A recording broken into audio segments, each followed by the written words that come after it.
What is up, my friends? Welcome to another video. In this video, we are going to tackle the conversation of the remittance market. This is over $600 billion industry market area segment, whatever you want to call it, and it's not talked about enough. And so this report by Block Data I thought was really good. There are currently a lot of new blockchain technology companies trying to disrupt this space because remittance itself just means sending money over a long distance, okay? But remittance countries and big players in this are usually looked at as, I guess, what you would consider a third world country, even though I think that's kind of a prejudiced way of putting it. Countries that aren't up to speed with banking, but some of these countries don't even have centralized banking, and some countries don't want it. So actually a better way to kind of group remittance would almost be remittance / unbanked, or maybe just group it all under unbanked. I don't know if that would even be fair. Unbanked population of the planet ranks somewhere between 2 billion and 2.5 billion, depending on the stats and studies that you read, okay? And I don't even know how accurate that is because that's mostly consensus data, and that's always skewed. There's a big part of the planet that actually doesn't want centralized banking, and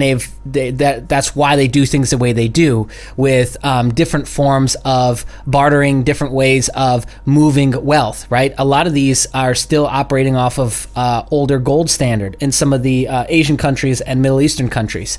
A lot of these airports, they have safes on site at the airport, so because there's such a large amount of gold and metals getting moved from airport to airport that they literally have a vault or a big safe on location. Like, think of like a federal level vault, okay, at some of these different airports, because that's how much gold and silver is being moved around throughout the Middle East and throughout Asia. Now, in the United States and North America, this isn't really true at all. This doesn't really affect a lot of people outside of those that have come up from Mexico, have gone through their residency, and now they are working and sending money back home. Same with, people in America sending back home to South America, so on and so forth. So that would be your primary remittance category. So this really boils down to, why are they sending money long distances? Is because they don't have bank accounts, or they don't want bank accounts, or the technology of current bank accounts isn't suitable for what they need to do. All right, so let's dive into this.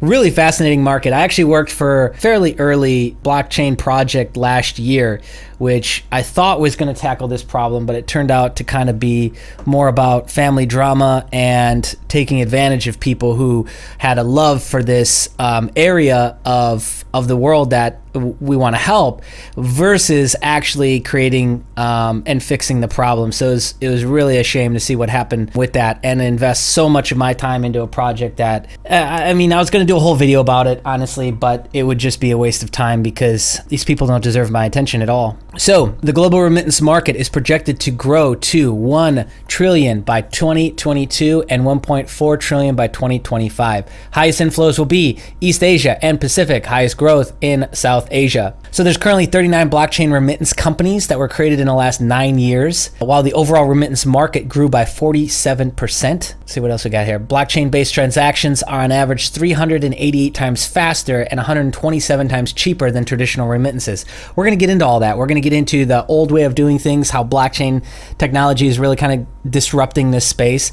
But predominantly, this space is owned by Western Union, MoneyGram, and SWIFT-based services, even though nobody really knows that. Because when you try to wire through your bank, and it uses an intermediary bank, and the whole process is occurring, that is a SWIFT-based transaction, essentially. Okay, so here's why they created the report. I'll link you to the report as well. Here's what I wanted to get into. So at a macro, it increases disposable income by allowing remittance from country to country.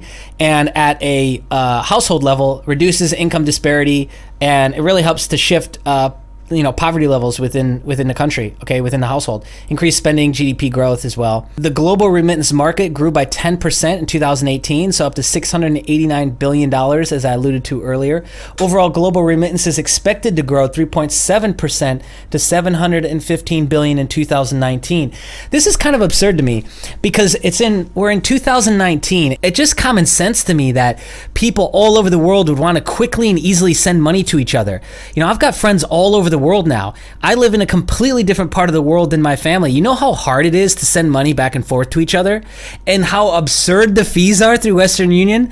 Oh my gosh, it's like, for here out in the area of Asia that I'm at, we pay, when we do Western Union, which sometimes we do, I think it's about $100 every 500. Let that sink in for a second. And then when we do wires, it's about 100, and that's for larger stuff. And I've been using Western Union since we were running a software company. So I've been doing this for the longest time of dealing with Western Union and MoneyGram and all that. And so when cryptocurrency came around and really took off, and I actually paid attention to it in 2017, it fundamentally changed my life. Now, I don't have a huge amount of employees, and we're not moving around hundreds of transactions a week. I want to note that. And so some of the projects and some of the things that have been created on blockchain are way more suitable, I feel, for these fast kind of paying employee wages and frequency payments. My stuff isn't really like that. But even that being said, like somebody who's sending home money back home once a week or once a month, there's still huge advantage to using cryptocurrency. The only problem is now is that how do you get that back out and spend that in a lot of these other countries, because they're not really supported in a lot of these other countries. So there's really no way to do that, right? And all the centralized banking system has to do is come in and shut down any outflows. So if your account is tagged for using whatever exit exchange in that country, then there you go. The whole thing's shut down right then and there. Or if you don't have a bank account, which a lot of these remittance people don't, how are we getting that money into our hands and pumping that back into the market? Okay, so the global remittance market is projected to grow to 1 trillion by 2022 and 1.4 by 2025. You saw that. Highest inflows will be East Asia and Pacific, and highest growth in Sub-Sahara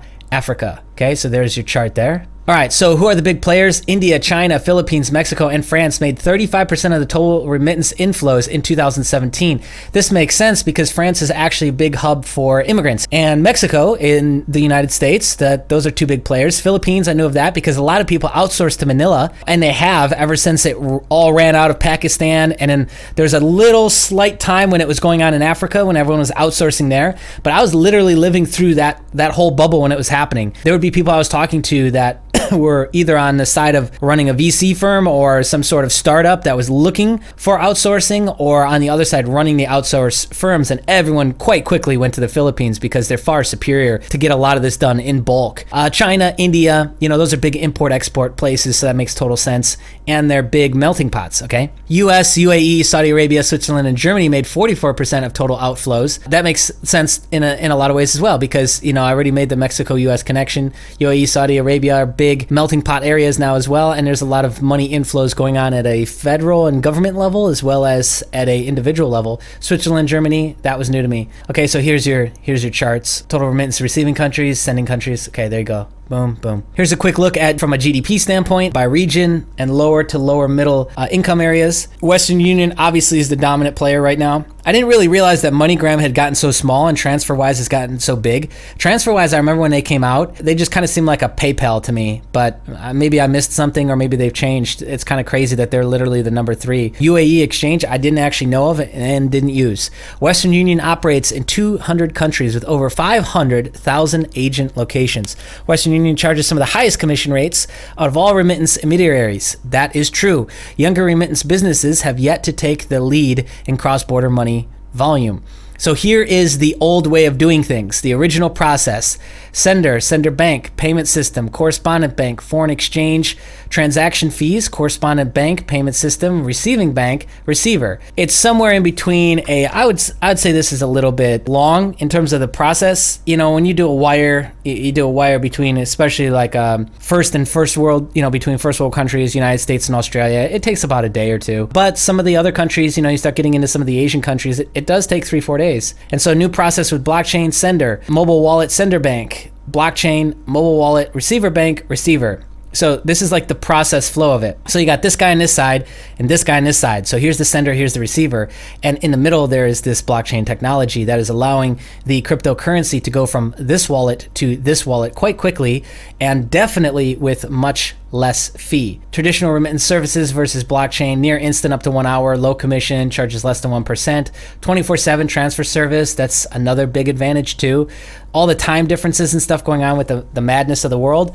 And also too, the globe is getting more connected now than ever with the internet and with just people's, I guess, natural curiosity to travel the world. They're now taking it in their own hands. A lot of people are working this sort of entrepreneurial journey with the rise of social media influencing and stuff like that. So you have a lot more people getting out there and seeing the world, and they need a way to move shit around quick. I mean, I don't know how else to say it. So big corporations are looking to partner with blockchain startups to empower evolution of remittances, kind of, sort of. You know, Western Union did shut down the entire digital currency economy when it first started to try and come out. What was this, like 2006, I think? I think they were one of the guys behind it. Not a lot of people talk about this, but there were some interesting coincidental raids of all the centralized systems of the current digital currencies at the time. Here's the leaders, Ripple being one of the big ones, Stellar, Ethereum, BitShares, BTL, Interbit, and something Fabric. Okay, so here's this, and then 39 blockchain remittance projects were created in the last 9 years. Here is a look at some of those. Okay, BitPay takes a big market share. Prepaid credit card loaded by crypto.